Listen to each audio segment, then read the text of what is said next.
watching Euronews now. These are Tuesday's top stories. Stop the killing. Ukraine's President Zelensky makes his latest address, this time to the Italian parliament. He also appeals for more sanctions on Russia and a ban on trade. In Kharkiv, Ukraine's second largest city, food scarcity is becoming an even bigger issue for those who haven't been able to flee, as they now knuckle down to try to survive. And Kremlin critic Alexei Navalny could spend many more years in jail after a Russian court finds him guilty of large-scale fraud. Ukrainian President Volodymyr Zelensky has addressed Italian parliament, asking the country for help in seeking eternal peace. Прем'єр-міністре Драгі, шановні пані та панове, сенатори, депутати. It's the latest speech the leader has given to European politicians to drum up support amid Russia's invasion. Zelensky reflected on his address to Florence just weeks ago when he asked the city to remember the number 79, the number of children who had been killed in the war. He says that number is now more than 100, adding it wouldn't be the final toll. The leader called his country Russia's gateway to Europe, demanding more sanctions. Don't be a resort to murderers, he told MPs, saying most people behind the war use Italy as a holiday destination. Zelensky also thanked the country for taking in those Ukrainians who have fled. Volodymyr Zelensky has said he's willing to consider Ukraine not seeking NATO membership in exchange for a ceasefire, the withdrawal of Russian troops, and a guarantee of Ukraine's security. In a television interview, the Ukrainian president said any final peace deal would need to be validated by the Ukrainian people. I've told all the negotiating teams that when you talk about these changes, they may be historic, you'll come to a referendum. US President Joe Biden, meanwhile, has reiterated fears that Russian President Vladimir Putin may resort to using chemical weapons in the conflict. He's already used chemical weapons in the past, and we should be careful what's about to come. He knows there'll be severe consequences because of the United NATO front, but the point is, it's real. Biden's announced he will visit Poland this weekend. On Monday, Polish Prime Minister Mateusz Morawiecki and Dutch leader Mark Rutte discussed strengthening sanctions on Russia, including a possible blockade of all Russian ships to European ports.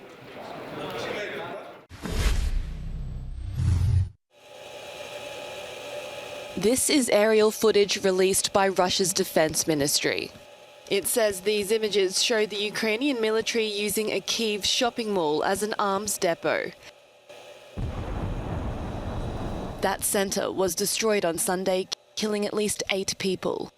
We would like to draw the attention of the Western media once again. We have presented absolute evidence of the criminal use by the Kyiv nationalist regime of civilian objects in residential areas and in other cities of Ukraine as firing positions for artillery and rocket systems. These claims have not been independently verified.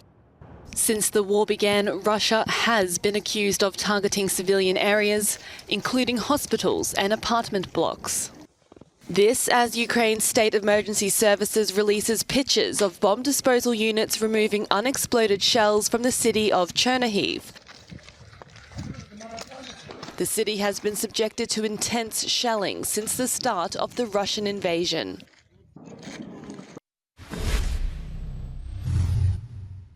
Well, EU Foreign Affairs ministers last night agreed to give another €500 million from the EU's peace facility to provide, to license, to deliver lethal weapons to Ukraine. It was unprecedented the first time this happened a few weeks ago. Now there's an additional €500 million. In addition to that, last night there was an agreement on the so-called strategic compass, which is the EU's medium and long-term approach to have its own autonomy in the areas of defence and security, in complement with NATO, because the majority of EU member states are in NATO, but it means that the EU can provide it for its citizens outside the partnership of the United States. The energy crisis and the energy difficulties around Ukraine were also centre stage last night. There's no agreement on further sanctions against Russia in the area of energy because so many member states in the EU as a whole relies in particular on Russian gas. But that issue will be moving towards today's General Affairs Council, where you have EU European Affairs Ministers, and on Thursdays and Fridays, a big EU summit for all EU heads of state and government, where they'll all be joined by US President Joe Biden. Kremlin critic Alexei Navalny has been found guilty in another trial with fresh charges. He now faces an extra 10 to 15 years in prison if he's found guilty of alleged fraud. Navalny is already serving a 2.5-year sentence for a 2014 conviction he has labelled political. He's been accused of embezzling around €4 million in donations from several non-government organisations. Russia's opposition claims Moscow influenced the trial proceedings by forcing Navalny to appear from prison. The 45-year-old was jailed in February last year after he recovered from a nerve agent poisoning that he blames on the Kremlin. Moscow denies the allegations. Since his imprisonment, there's been a crackdown on Navalny's supporters and his allies. Удачи, Алексей!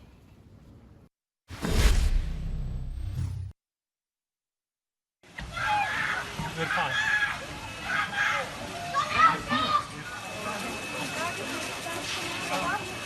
waren wel op de grond.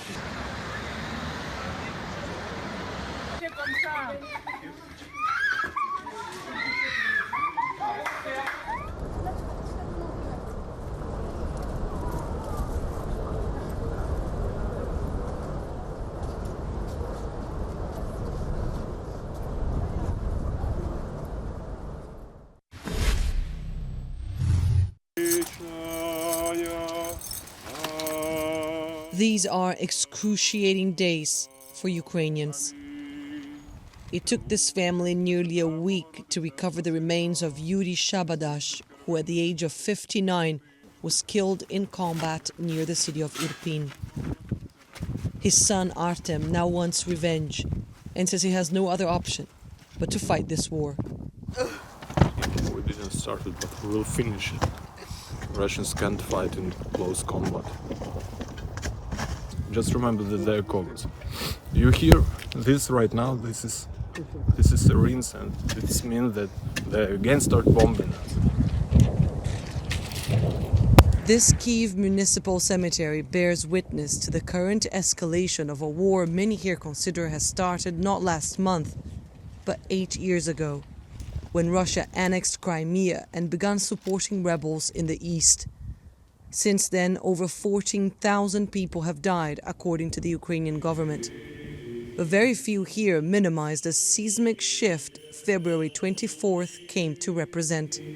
This is the war not even for freedom, this is the war for our survival, because if we lose this war, probably we will be all killed by the Russians, because they do not recognize Ukraine as independent.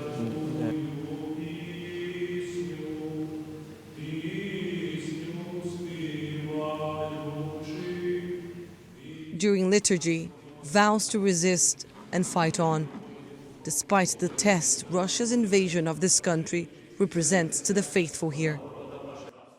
I feel that a lack of faith have to do with this, because if we would believe like we should believe, we would crush Russia, we would destroy Russia, we would destroy Kremlin.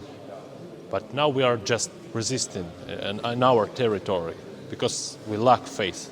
We are weak in faith.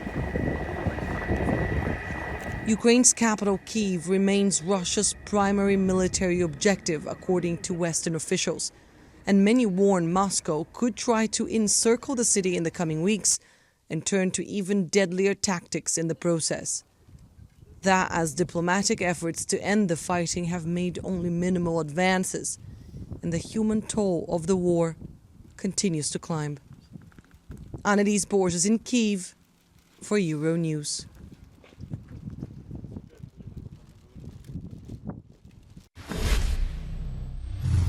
We'll take a short break here, but do remember to head over to our website, euronews.com, for all of our top stories.